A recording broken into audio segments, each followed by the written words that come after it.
you get out there, you get to your post, you start making these relationships with the cops.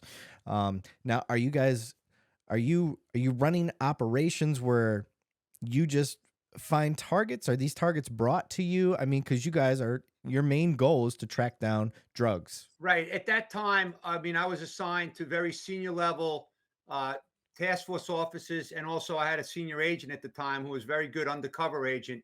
And so I was learning from them. Occasionally, over time, they would throw me some informants that I would then work up the informants and lead the investigations.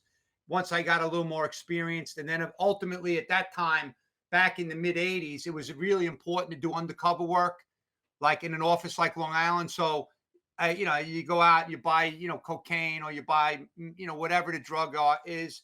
And I was learning. I wasn't very good at undercover work. I was too, like, right out of college. I looked like, this athletic kid, blonde hair, blue eyes. Like, I didn't look like a drug dealer. I couldn't play the role that well. I'll tell you a funny story. One day, my Nassau County detectives gave me an informant. So we're going to buy 2 ounces of cocaine.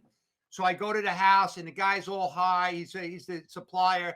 As soon as he opens the door, he tells the informant, "Get this guy out of here. He's a cop. Why'd you bring this guy?" And I'm like shitting in my pants because I don't know what to do. It's my first undercover. And Right? then he says, "All right, let's go. We're going to go for a ride and get the dope." Well, in Quantico, the first thing they tell you is never get in a car with the bad guy and drive away with him. So now I didn't know what to say. And I'm like, no, no, no, I'm going to stay here. So now the guy was really paranoid. He was raised up. Now he came back. He sold me the 2 ounces of Coke. He never did any more deals with me because he knew he didn't like me. And so Yeah. we eventually arrested him, but it's a funny story. That was my first undercover job. But there was so many opportunities to do it. I mean, I did other undercover, but like I said, I wasn't very good. But I learned a lot of different techniques. I was working with some of the best undercover guys you could ever imagine. So it was a great experience. It helped me build the foundation, going to grand jury, testifying, going to trials, testifying, developing the evidence. I would do all the paperwork. I would learn the importance of processes and chain of command, I mean, chain of custody, for example, and marking evidence and all of that stuff, which is critical, like in your growth as an agent and a supervisor, to understand it all. And the best part is, and I always tell this story, if you're going to build a skyscraper, you have to have a very strong foundation. Because if you have a shitty foundation, if you build up more and more floors, the whole building's going to come down, right?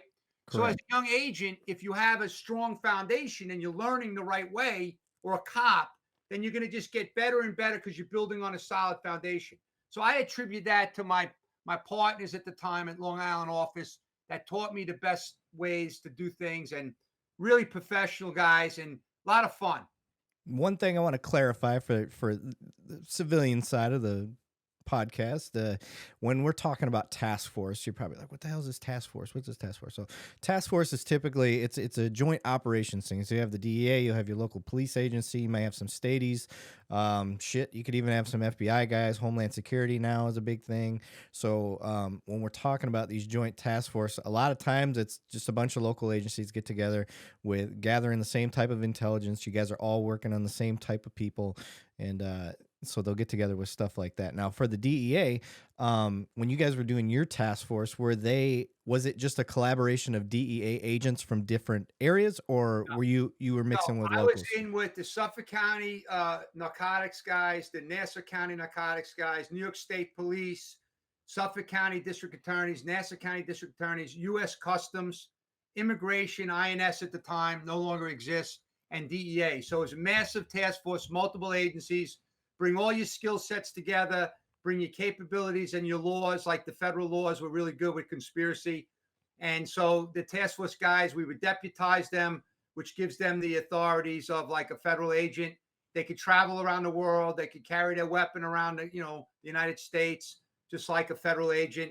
They had the powers of a federal agent, and they were protected under the law operating within the federal task force. So it was a great experience. And, obviously all the agencies are involved with task forces now, because in 20 years after 9/11, there's no way you could beat the bad guys without working together, bringing the best and brightest people together with all the different capabilities and skill sets, because everybody adds value. So you can't do anything unilaterally. If you try to do it unilaterally, you're going to fail miserably. And that's kind of where we're at now in the country, where we have to figure this out because the threats are so overwhelming now, and they're coming at us 1,000 miles an hour. We have to do better on interagency operations. Yeah, it's one of the cool parts about that I've learned as a detective anyway.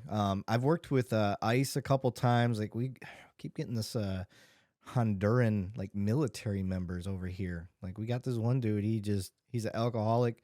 He gets a AK out and just starts lighting up people's cars and shit. Like so we're actively trying to catch that guy, but point I'm getting to is I've got a federal agent, an ICE agent that works under federal law versus us, we working under state law and stuff.